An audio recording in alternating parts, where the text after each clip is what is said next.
Hello everyone, I'm Andy. Yeah, and I'm Mark. Andy was late, but he's got an excuse apparently, so let's hear what that is. Did you get laid last night? My kettle was overfilled. Your kettle was overfilled. Yeah, it took so fucking long to boil. I see. Come on! I thought you were going to say it exploded or something. No, it just took ages to boil. I'll tell you what, you've got to be bloody careful not to underfill the kettle, or obviously to put it on without watering, because the cheapy ones just melt. How fucking dare you? What? My Smeg kettle is a long way from fucking cheap. Fun. Did you really? Because I have a Smeg kettle as well. But I bet you don't have a matching Smeg toaster. You know I fucking do. I had the fucking Smeg shit before you did. Is that right? You got a Smeg toaster? You were disgusted that you actually got the same kitchen appliances as me. That you were diluting the brand value by owning them yourself. It's a bit like footballers and Rolexes. Oh dear. Oh well, that's good. Yeah. We've actually got quite a nice day out here. Is it even light with you yet? It's a good question because of my soundproofing. I'll have to check the other window. Yeah, it's murkily light outside. All right. Have the neighbours wondered what the hell you get up to in your apartment with the blacked out windows? It's only one window. Oh, is it? Yeah. They might think you've got a little porn studio going I there. have zero curtains elsewhere. You've just got the blinds, do you? Yeah, and they're open. I mean, I just don't worry about covering the windows. What, even your bedroom? Yeah. What floor are you on? The ground floor. It's absolutely perfect. That's a bit much. People looking in. Dream. God. I believe in sharing, especially around Christmas. Talking of Christmas, hope you had a good one. Oh, yes, of course, yes. I hope everybody had a good Christmas. Good thinking. It sounds strange coming from us because we haven't actually had Christmas yet. But we're anticipating Christmas. I've had to reorganise the bloody furniture in my house to accommodate everybody who's coming Christmas lunch. We've got extra guests this year. Yeah, I think it's about 14. I think I mentioned it, 14 people. So you had to do some Jesus carpentry work. I did, actually. Yeah, I did. And it worked out quite well. Did you make it with matching wood, or is it like a... That is a very interesting question. I didn't go to the extent of matching wood, but I matched all of the dimensions of the oak table, and I then thought I would stain the chipboard. No, it's not chipboard. It's pine. Pine? Yeah, pine in English. I thought I would stain the pine oak coloured, and in fact it just was a black. bright yellow. It was just not nice. So in fact I've left it natural. So I've got a small section of pine table attached to a section of teak table of oak table. That's a bit tacky. No, but I will resolve it in the future. But so now I can fit 14 people around the table. But I guess once you've got out your fine linens. Do you use a tablecloth? I don't know. No, nor do I. I haven't yet. That's a very good point. In the old days, we always used to have a tablecloth. When I was at home with Mum and Dad, we always used to have a tablecloth. Because Mum obviously never had enough laundry with the 9 kids as it was. That's right. Awesome. They used to go out and create work in the olden days. I think you've got 2 brothers, don't you? So there were 3 of you and there were 3 of us. Yes. Yeah. No, so tablecloths are definitely a thing of the past. It's a shame. I think tablecloths were actually one of the few good ideas of the Victorian times. Oh, really? I've got a few tablecloths, I'll tell you that, because I inherited them, funnily enough, not from my mother, but from my grandmother. She used to do embroidery, so I've got some beautifully embroidered tablecloths. They're probably worth a few quid. If you Not could really. find anyone who'd buy them, of course. Yeah, no. But funnily enough, my daughter has framed some of my other grandmother's lace work. She used to do lace. Did she make lacy stockings? No, she made lace handkerchiefs and lace bits and pieces, table details and things like that she used to sell to. Now you're thinking of my family. I mean, they were very poor. I mean, they lived in a 2 up, 2 down with Two up, seven. two down. Fuck off. There was, I've No, never seen a castle that's been 2 up, 2 down. no. Seriously, she lived in Kenton. 2 up, 2 down, 7 children, 2 sittings because the table was so small in the kitchen. Because her husband died very young. She used to do this beautiful lace work and sell it to who? Princess Diana. Well, no, but Fortnum and Mason and Harrods. Oh, dear God. That's so. Yeah, it's quite an amazing story because she came from wealth and, as I've bored you with the story before, married a peasant. Yeah. She married a peasant. How fucking dare you? Relatively speaking, he was a lace maker. Well, clearly, because then she had a free supply. So she was basically getting high on her own supply. Why is lace named for a drug? No, but I mean, it's I see. She wasn't paying for it. Yeah. No, but that was I say that was the story. That was the reality. She married. His name was John. Actually, he wasn't English, but From the John. lace. And so she ended up with all the children after he died, and that's what she did. She sewed lace 23 hours a day to support the children. Slept for 30 minutes. And then did ironing for the rest. She was a pretty tough lady, I have to say. I never heard her speak English. She only spoke Italian. Which is strange considering she came from France. No, this is the Italian side. And then, amazingly, just, the sort of nuggets of story that come out from time to time, family gatherings.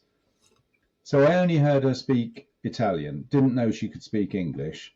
And she was pretty old when I knew her. She was sort of in her 80s and 90s. And then I discovered that at some stage in her life, she had written scripts for Hollywood movies.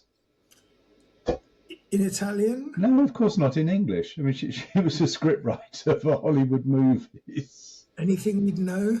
Like,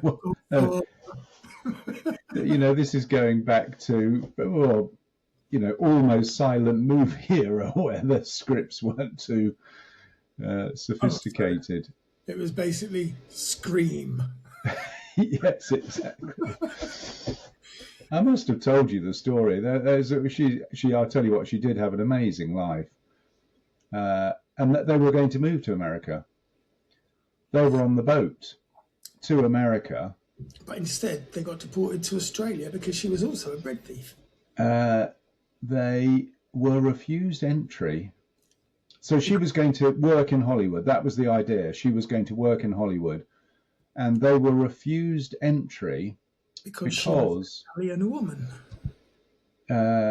On board, a fellow had come up to my grandfather and said, "Oh, you don't want to use those criminal banks to change your money. I can do you a much better deal on board." Oh, dear. And so he literally handed over all his savings to change them into dollars. And he was conned out of every penny. It was fake money. It wasn't. What do you call counterfeit? Thank you, counterfeit. And so they arrived in the States penniless and were sent straight back to Italy.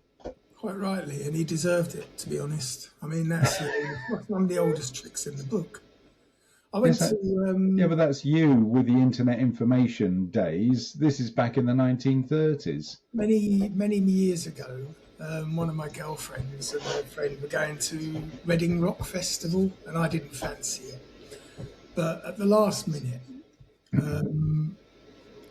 her friend's boyfriend, who was also my friend, said, "Oh, maybe we should go." So we arranged fucking wristbands because we knew people. Yeah. So we didn't have to buy tickets. Anyway, we got to Reading Rock Festival, and the girls have set up the tent. We've got fuck all. We've just turned up like a pair of homeless tramps. And they're setting up their tent and unpacking, and they've decided we can move in with them, so that's not a problem. So we've gone off to have a little wander around. When we come back, it transpires that someone's come round swapping tickets for wristbands, which is what you do. You get a wristband for your ticket. But anyway, these wristbands were stolen. So basically, they handed over their tickets, got stolen wristbands. And of course, when they went to enter the ground, stolen, and then those tickets were resold at the front gate by the scalpers. However, they did get allowed in the end because clearly not their fucking fault. Yeah.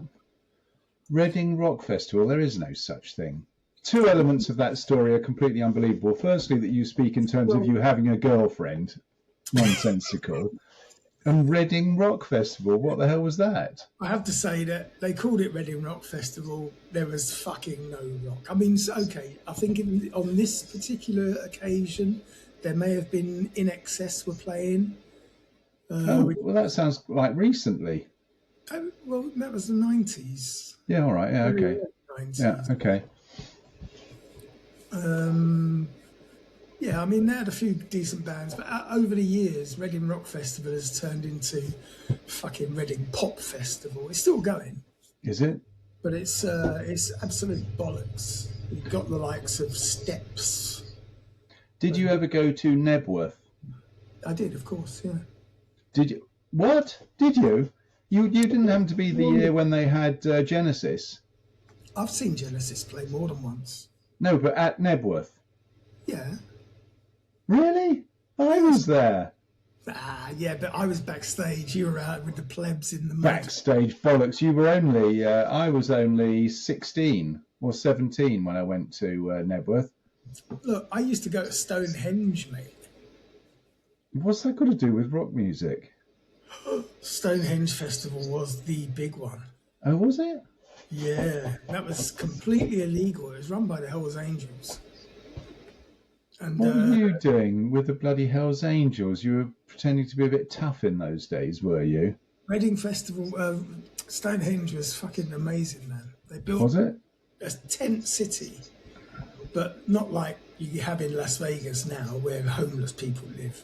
But basically, you had a main road which was lined with tents, and outside every tent there would be signs saying acid £1, line of coke £5. Really? It was just a shopping centre for hedonism. It was brilliant. Not that you ever partook in such things. No, absolutely not. I wouldn't, and I don't recommend it for people at home. Well, if you were at turn up, there was no official booking. Bands used to turn up, set up, and just play, and people would just sit around and watch. It was brilliant. Really? Sounds a bit bohemian. The thing I remember about Genesis playing at Nebworth was the first time I ever saw a laser show. It was absolutely amazing. This laser show above the head of the crowd. Yeah, and laser shows in those days consisted of a single red beam of light. Yeah, but the thing was, you're absolutely right. So when we were obviously sitting in the crowd, this single beam of red light, in fact it was green, would pan across the audience, and it would sort of move a little bit to the beat of the music, but it would get faster and faster and faster, and eventually it was like a canopy of green light above your head. It was absolutely amazing. I'd never seen anything like it. Listening to, I think in those days even Phil Collins was still in the band. Well, he was still in the band. Yeah. 1978 it was. And the thing is, you can have that in your living room today. Yeah, exactly. If you want it, if you want it. I mean, you can have an 85-inch TV these days. It's like having a bloody cinema in your. It's just ridiculous what you can do in your living room these days. Yeah, I know.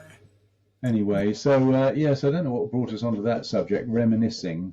And the other thing about Nebworth that I remember very distinctly was the 10 hours. I'm talking 10 hours to get out of the car park. Oh yeah, that would never ever take a car to a festival. Never. Yeah. Yeah. Doesn't matter what else you do, just make sure you never take a car. I can even remember it was a beige Morris Marina that one of my fellow, because I was I'd left home at that stage. A beige Morris Marina that we were sitting in for 10 hours waiting to get out of the car park. I remember one year at Reading, we had gone in a car, and it was the same year I'm talking about, I think. And my mate Paul, he had like a Jeep or a Land Rover. Yeah, quality. It was a proper festival car. And we ended up having to tow people because they were so mudded in that they couldn't move at all. Yeah. I was all for just leaving them, but Paul was much nicer than I was. Just leave them. Leave them. So they deserve it, the peasants. Look at them. They weren't even backstage. They've got the wrong wristband. Oh, dear. I mean, it was a long time ago, for God's sake. I mean, that was 50 years ago we were doing that. 50 years ago. I reckon most people who listen to our podcast are probably under 50, would you say? I don't know. I don't think so. I know that our friend in Australia, Rick, had a birthday recently, and he's not under 50. All right. Because it came up on my Facebook, so I did wish him a happy birthday at the time. Good. Very good. Yes, Facebook. We'll see how long that lasts. Well, it's lasted a long time so far. Basically, Facebook started more or less almost a year or two after I came to Sweden, so it's been going 25 years nearly.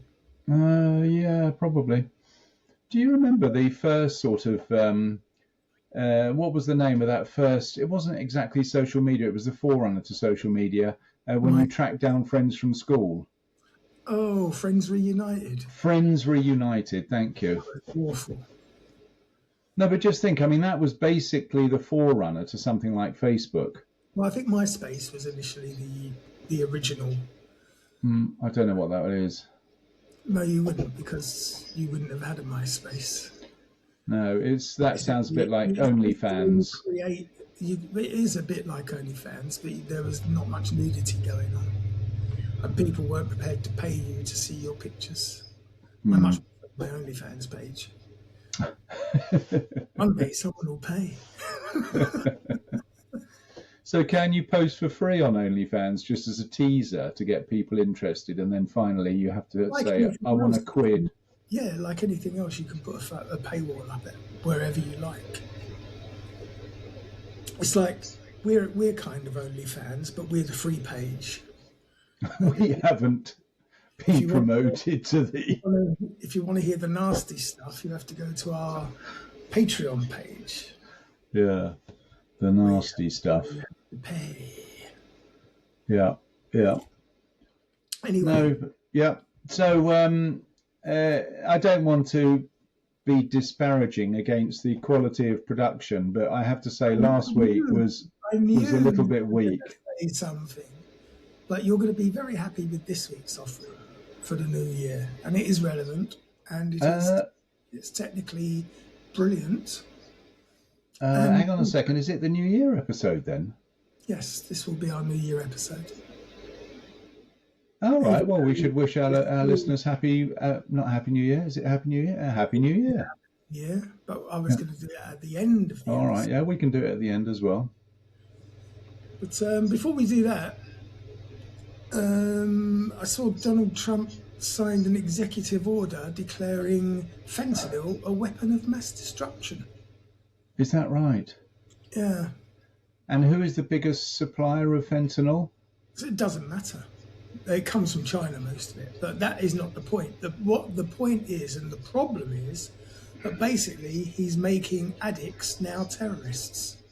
Well, I mean, I don't want to argue about the logic. It's all insanity. But would that be if you're in possession of fentanyl, then you are a terrorist, or if you're a supplier of fentanyl, you're a terrorist? If it's a weapon of mass destruction, if you're in possession of it, you are a terrorist.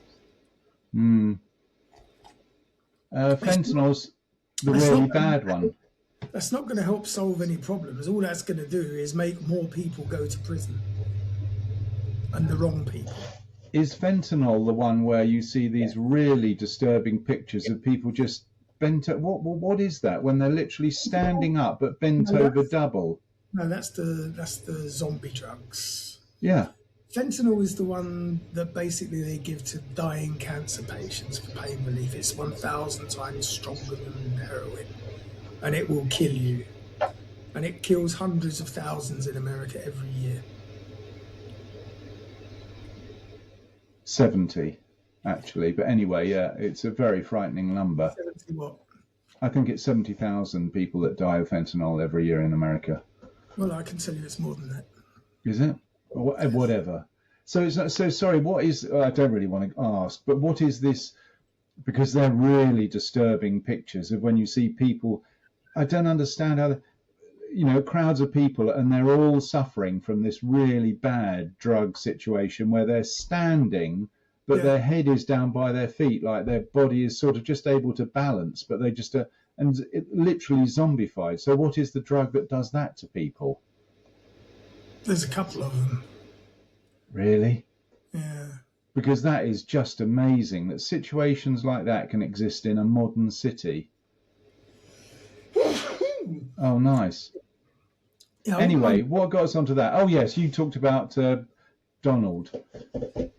yeah, but that was it. I don't want to dwell on Donald. It's a new year. Exactly. Let's hope that next year, and this is the best you can say, let's hope that next year is better than last year. That's all you can hope for. Yep, 25 has been a bit of a weird one, I have to say. It's been awful in many respects. Yeah. I think hopefully the newspapers will stop fucking going on about this bollocks preparing for war with Putin. Like, as if.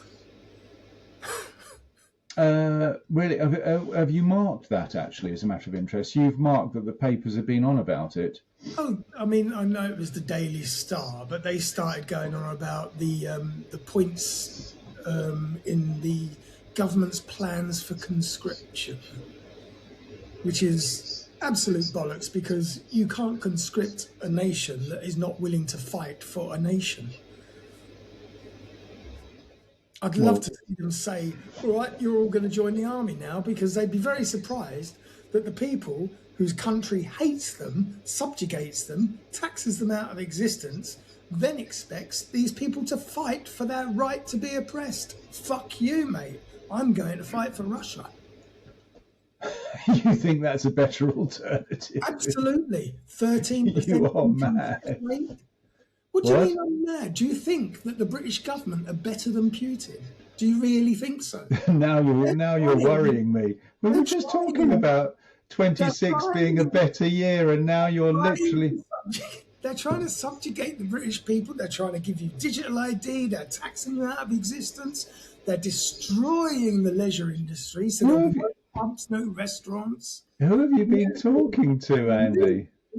That we should defend against someone who wants to take over the country? Fuck that. Let them have a go. They can't be worse than Labour. You must be doing it just to wind me up. But you think you would fight to stay under Labour? It's a patently absurd position to take. So what you're saying is, because you don't agree with the particular, you'd prefer Boris Johnson back in, would you? No, because you don't agree with the particular party in power politics, you're going to sacrifice the freedom of the nation. It doesn't matter who's in power at the moment. They have destroyed the Britain that I knew. They have destroyed it. There's nothing there worth fighting for. It's moved on. Change that. It's not moved on. Moving on is progression. There is no progression in the United Kingdom. All right. But anyway, Very little. You're not going to be expected to fight for England. Would you fight for Sweden? Fuck no. What? I wouldn't fight for any country. I am never going to risk my life or my children's life for someone else's money. Fuck off. Those Oh. days are gone, mate. Those days are long gone. So you would literally just roll over and let Putin take over? I wouldn't give a fuck. He couldn't do a worse job. Well, you could be dead, which is probably worse than being alive. I wouldn't be dead. Why would they kill me? I'm useful. No, unfortunately, you're useless, Andy, as is proven every week. I know secrets, Mr. Putin. You don't. Also, I've got chicks' phone numbers. We can sort this out amicably. Putin has run the Russian economy into the ground. He assassinates people on high streets, even in England, which should worry you. And the British government have run the economy into the ground. They're making more poor people every day than any other country in the world. Where do you get your statistics from? I'm not disagreeing that inequality of wealth distribution is a major problem, and England is certainly... That. I mean, look, do you know how many pubs and restaurants are now closing every day? It's more than ever before. Simply because, two reasons. Forget the wage rise, the minimum wage rise. That is negligible compared to the rents and the business rates. And what's that got to do with the government? They're the two things that the government can absolutely do something about. Well, introducing rent control is one of them. Yeah, I mean, I'm not arguing against that the hospitality industry is suffering in the UK, but I think the main reason the hospitality industry is suffering in the UK is because people just don't go out drinking in the same way that they used to. And do you know why they don't?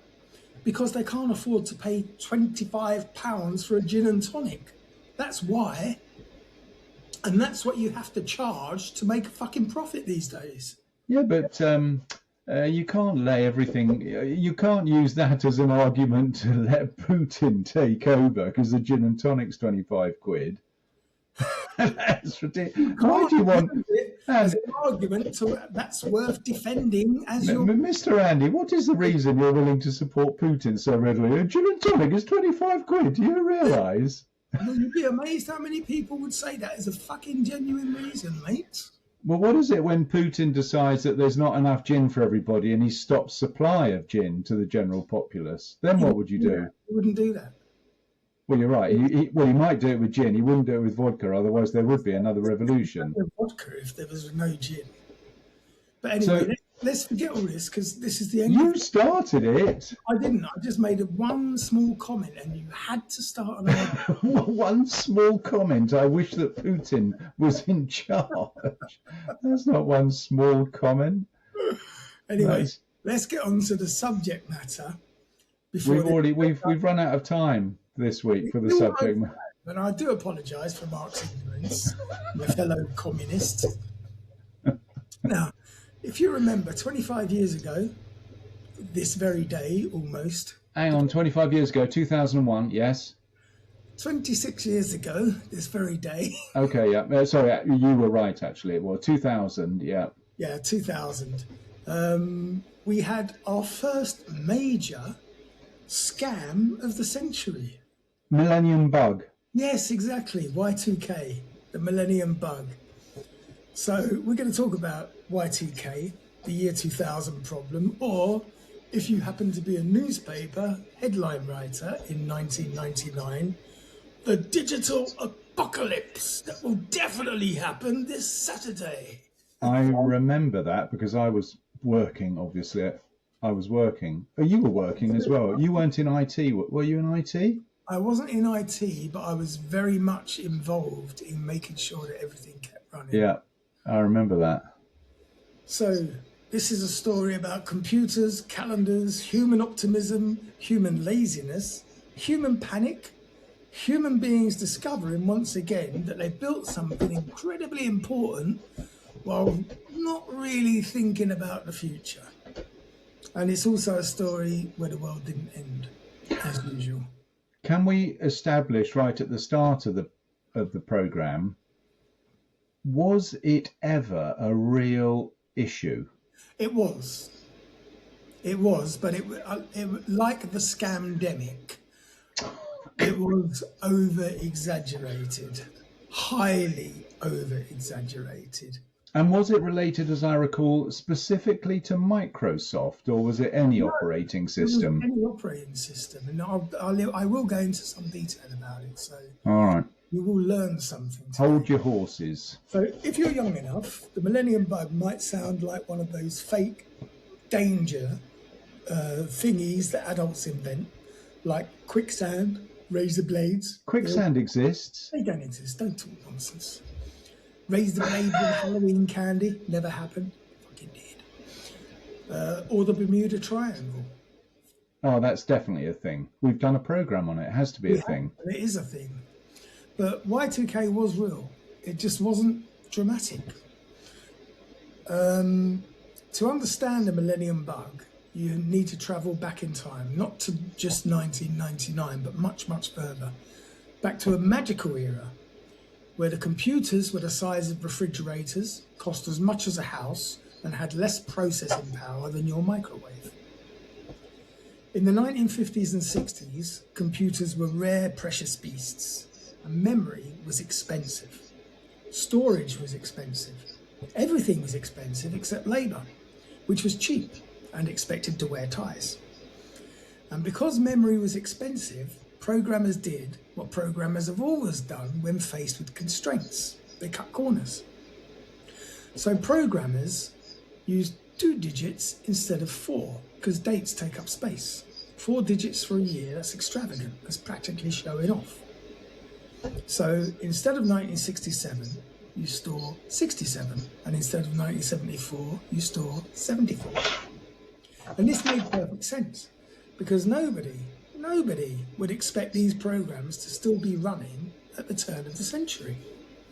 These were short-term systems like payroll, inventory, banking. Okay, they sound important, and sure, they are, but surely they would also be replaced by something newer and shinier before the turn of the century. They were not.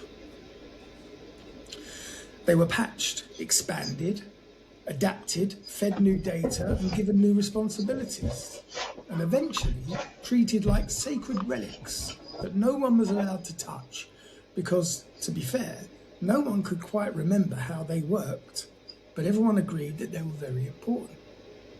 And quietly, invisibly, deep inside these systems, the dates ticked forward. 67, 68, 69. Nice. 70, 71, 72. I get the, I get the drift. I've got time to fill. 97, 98, 99. All the way towards a number that nobody had planned for. 0. Now, there is a problem with the number 0. Computers are literal. They do exactly what you tell them, not what you meant them to do. And when it comes to dates, they are extremely literal. In a 2-digit year system, 99 comes before 0.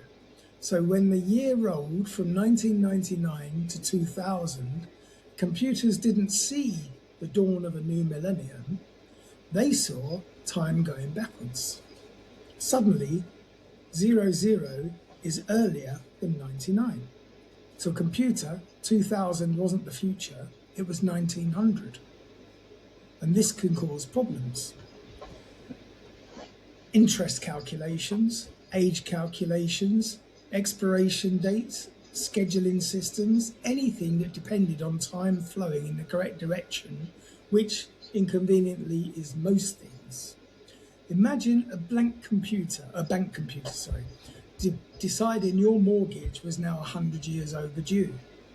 Imagine a power station deciding it was due for maintenance in 1897. Imagine an airline booking system realizing that every pilot was suddenly minus 43 years old. They would continue running because they wouldn't necessarily crash. That was the scary part. They would continue running confidently, producing nonsense, much like us, which is much worse. Now, for years, the Millennium Bug sat quietly in the background like a bomb made out of cobalt. Programmers occasionally noticed it. They wrote memos. They warned management, and management nodded, thanked them, and asked them to work on something more urgent, like printing logos in colour. The problem was abstract, it was far away, and it was future-shaped. And future problems are famously easy to ignore. Besides, fixing it would be expensive, complicated, and risky. What if you broke something that was currently working? Better to leave it alone. Leave it for future you to deal with. Future you, meanwhile, is aging rapidly and becoming increasingly annoyed. By the early 1990s, someone finally did the maths. They realised that the year 2000 wasn't in fact an option, and that a terrifying amount of critical infrastructure was held together by software written when disco was still a threat. So when did people start talking about the Millennium Bug? It was the early 90s, was it? Yes. So Yeah. banks, air traffic control, power grids, water treatment plants, hospitals, elevators, basically everything you don't want behaving erratically and strangely at midnight. Consultants were summoned, meetings were held, and spreadsheets were born. And the phrase Y2K compliant entered the world, instantly becoming the least reassuring phrase ever invented. Because if you had to specify that something was compliant, that meant that most things were not. Now, as the decade progressed, the tone shifted from this might be an issue to why is no one else screaming? Governments started taking notice, companies launched massive remediation projects, and entire careers were built on fixing old code written by people who'd since retired, moved away, or died, and leaving behind comments within their code that read, "Do not change this, it works." Because you get comments next to lines of code if in programs. I don't know if you're aware. No, I don't. Never done any coding. They're markers. It's like it's either a direction, like "do not change," or it's just a marker to say this refers to blah blah blah. Billions of dollars were spent, not millions, but billions, and the media noticed. Newspapers, of course, predicted chaos. TV shows ran dramatic countdowns. Experts appeared. We love our experts on this show, as you know. Absolutely. Disagreed with each other, as is usual, and they were all incredibly certain. Planes would fall out of the sky, nuclear missiles were going to launch themselves, ATMs would eat your card and your soul, and some people calmly prepared, while others stockpiled food, water, candles, and enough batteries to power a small moon. Survivalist websites flourished, books were written. One memorable suggestion was to withdraw all your money in cash. And it's a good job that most people ignored that, because the banking collapse would have completely solved any issues that Y2K may have brought up. Meanwhile, programmers worked, and they worked, and they worked. They scanned millions of lines of code, hunting for dates like archaeologists looking for curses. Sometimes the fix was simple, expand 2 digits to 4. Sometimes it wasn't.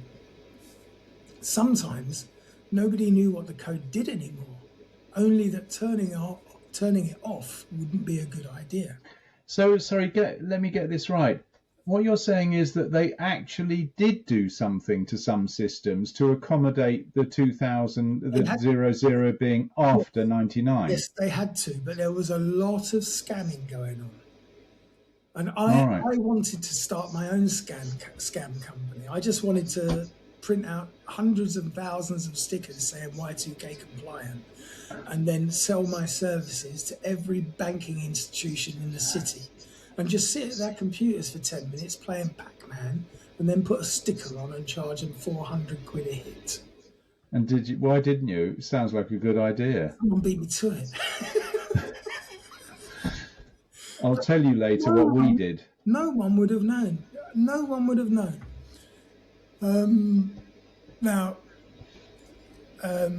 There were moments of pure despair. There were terrible hacks and there were heroic efforts. And things sort of improved quietly and unheroically and methodically, which would later be a PR problem. And then it arrived, New Year's Eve, the most over-prepared midnight in human history. Every bar and nightclub in the country was playing Prince. Why? Party like it's 1999. Oh, is that really a song? Excellent. Yeah. And it was released in the 80s, I believe. But control rooms were heavily staffed, engineers were hovering over keyboards, and governments issued statements of calm that didn't sound very calm at all. People were still partying, people were praying, and people were waiting. And as the clock struck midnight, the world held its breath. And then, nothing.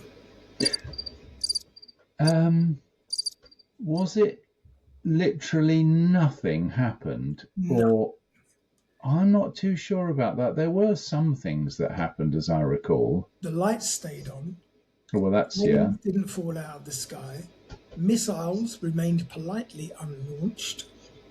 And your toaster continued to be aggressively underwhelming. There were some glitches.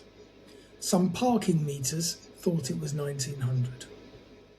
Right. Some websites. Yeah. Amazing. She's sabotaging the last show of the year. No, she's not. Carry on. Some websites displayed strange dates. Happy New Year, Ilva, by the way. Yeah. A few systems failed briefly and uninterestingly, and they were fixed. But civilization did not collapse.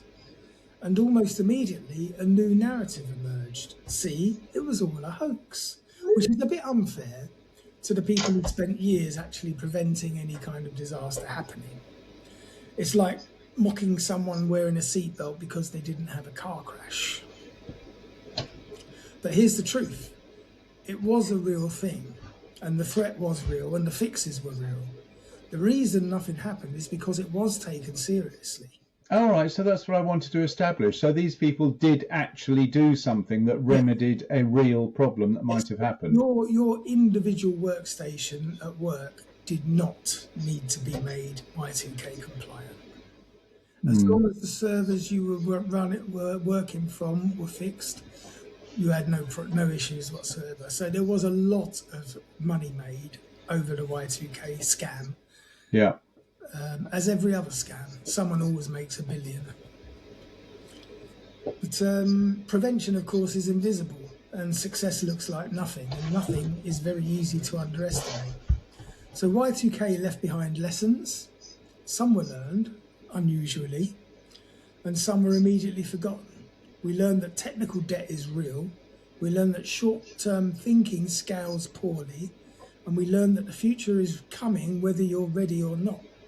We also learned that if you tell the public a computer problem might end the world, they will absolutely buy 12 generators. So, we haven't stopped doing this. There is another time problem coming in 2038. Why? And beyond that, even more.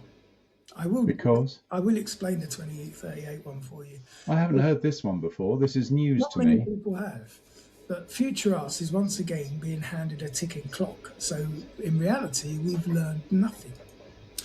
So the 2038 time problem, which is also referred to as Y2038, Catchy. is a computer bug very similar in spirit to Y2K. So many computer systems, since January the 1st, 1970, store time now as the number of seconds since January the 1st, 1970. And this is known as Unix time. It's going to roll over. The number of seconds is going to roll over to another zero. Well, on January the 19th, 2038 at 3:14 and 7 seconds in the morning, this number reaches the maximum value that could be Yeah. stored in a 32-bit signed integer. Yeah. That number is 2,147,483,647 seconds. So 1 second later, the time value overflows and becomes negative, causing the system to think that the date is December the 13th of 1901. I'm going to write this down so I can speak to my systems architect expert. That's me. So No, it's not. You idiot. I'm the one. So sorry, what is the date? It would be very interesting to see if Alex has heard of it. What is it? January the what? January the 19th, 2038. All right. Yeah. So this is really not a problem for most people, but it is a problem if you rely on a 32-bit machine, because a 32-bit machine may crash or freeze, record incorrect dates and times, break scheduling, billing, logging, and security checks, or fail in embedded systems like routers, medical devices, industrial controllers. So the systems which would be affected are basically older Linux or Unix systems, embedded devices such as vehicles, appliances, legacy databases and file systems, and some older programming languages or software compiled for 32-bit systems. Mostly unaffected will be the modern 64-bit operating systems, which most of us use. What's a telephone? What's an Apple iPhone? Telephones won't be, they're simply, they don't use those 32 and 64-bit integers. They don't? No. Updated databases and software and cloud infrastructure will not be affected. So is it as bad as Y2K? Well, most modern systems already use 64-bit.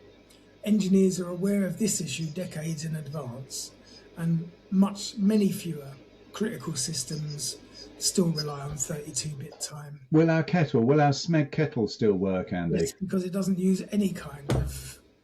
What do you mean? It's very smart. It's an intelligent kettle, for God's sake. It's got one switch. Push it down, it comes up when it boils.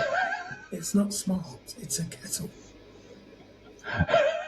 You obviously got the budget version. I've got the smart version. You've got exactly the same kettle as me. I've seen your kettle. It's even the same fucking colour.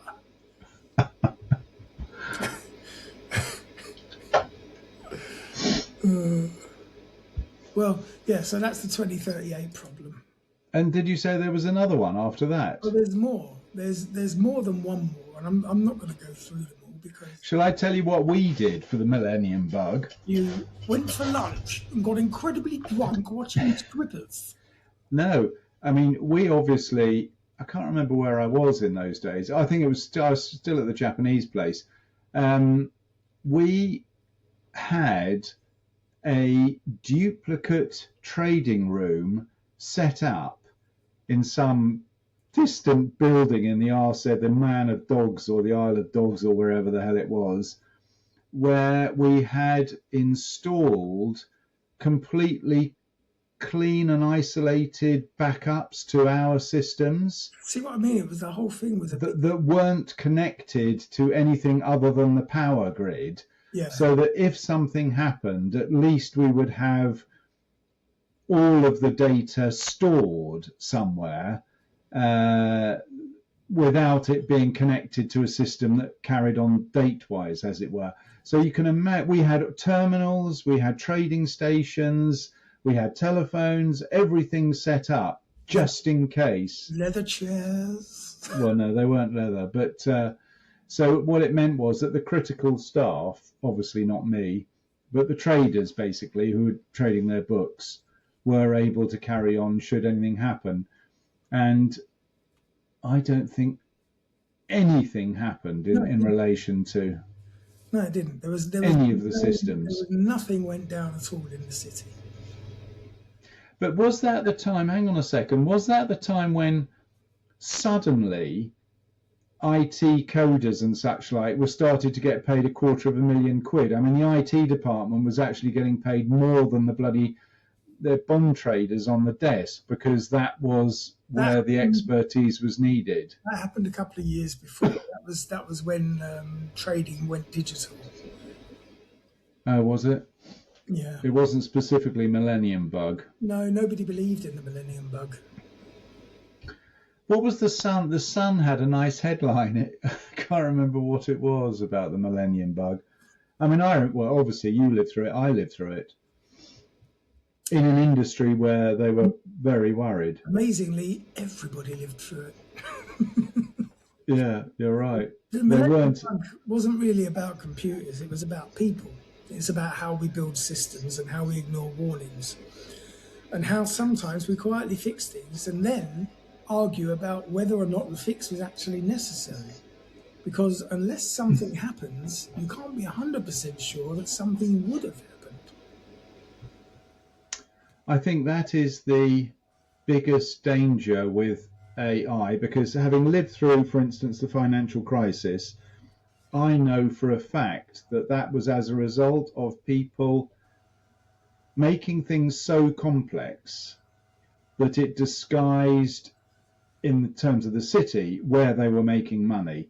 So that the products that were being produced were so sophisticated that no one could penetrate or understand them to know where the money was being made. And that was the downfall, that when the markets turned, no one understood what the hell the products were about. No one knew what was going on. And that's exactly the same problem that's going to develop with things like AI, because the AI is not an algorithm, but the AI can't explain how it came to that conclusion. If you want an explanation of AI's conclusions, it becomes infinitely more expensive and complicated, and no one's bothered with that. They just want what's the answer sort of thing. Yeah, not how did you get there. Not how did you get there. And therefore, at some stage down the line, there is going to be a problem, and no one will be able to penetrate to actually diagnose the problem, because no one understands how it got there in the first place. And that, I think, is the real threat. And we've lived through it. I mean, Y2K wasn't, as it turned out, but the financial crisis was definitely real, and I'm certain was purely or centered around this idea of complexity. Well, it was basically subprime mortgages, wasn't it? That was. Yeah, that was the start of it. The securitization, where you start off with a very simple mortgage. Everybody understands how a mortgage works, but when you package them all together, that adds a degree of complexity. And then you start.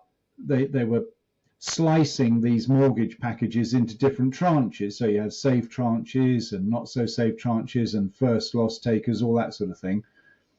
And that's another level of complexity. And then they would actually introduce derivatives of those, these collateralized debt obligations and all of these sort of things. It was just so removed from anything that anybody could clearly understand. And that's why, not wanting to bore people, but that's why the money markets in London collapsed, because no one knew what was on the bank's books, because no one understood the products.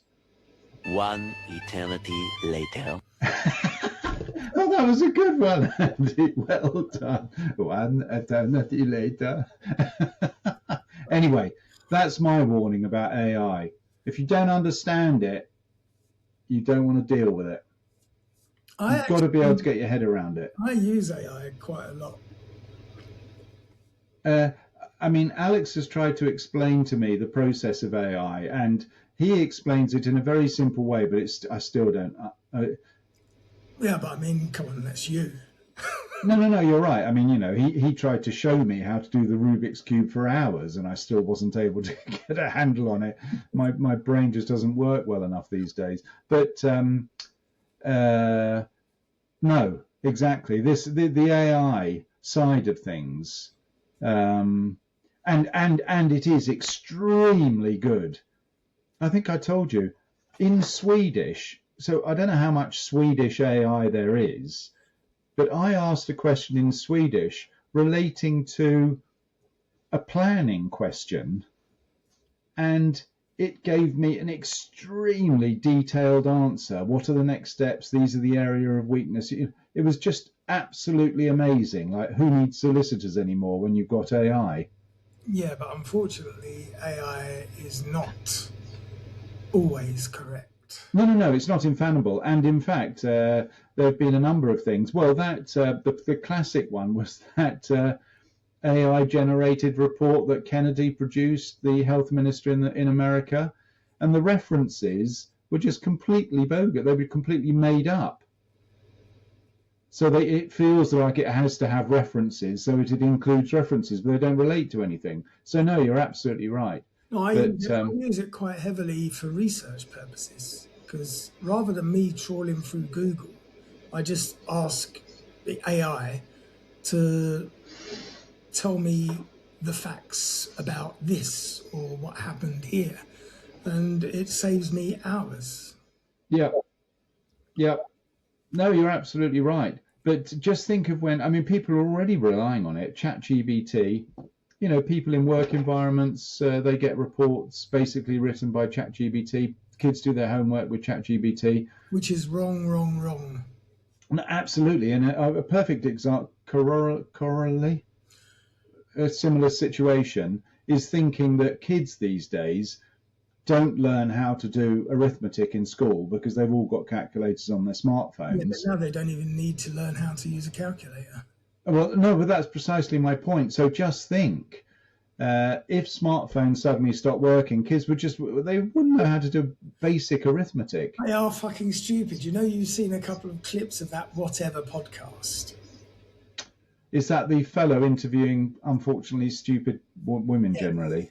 I mean, there's a few, because I get the same clips, and they are quite entertaining because they've got these gorgeous-looking girls, but then they fucking take them from the side and say, how many minutes in a quarter of an hour? And it's like, oh God, 25. No. 25. No, I mean, 20. Yeah, no, 60? Jeez. No, you're right. I saw that exactly the same cap. But I don't know how many thousands of people they interview to get a few snippets of total ignorance. What country is the Panama Canal in? I know. Did you hear what country? He asked 3 people, what country is the Panama Canal in? And sorry, just to talk about that because it's ridiculous. Why does that woman wear? There's a woman who sits on the same side as the bloke, and she's got some silly helmet on. Oh, I love her. Yeah, but what's the helmet? She's always wearing this ridiculous helmet. It's World War I German war helmet, isn't it, with the spike on it? Yeah, it's brilliant. What's that all about? It makes her look even hotter. She is anyway, the beautiful girl in the world. That one. Well, we were talking about youngsters. I'm sure there are other people, but youngsters who can't even read an analog clock anymore. Oh, they don't know how to tell the time on a clock. It's not just youngsters. There are adults today who cannot tell the time. Sorry, it's true. Yeah. But anyway, ours is not to reason why. No, but anyway, so what got us onto that? Oh yes, the AI and things. Exactly, yeah. We wandered off as usual. Rambling. And this is the last time this year that we'll be wandering off. So what year are we in? We're in 2025 at the moment. 2025, that's right. And it's 2026. Is that memorable for some reason? No, 2026. It will be because we are going to be massive. Good. I'm looking forward to it. 2026 is going to be our year. And I'd like to round off this year by saying a big thank you to everyone who's listening to us, because without you, we wouldn't be here. And you've had to suffer with some real drainage.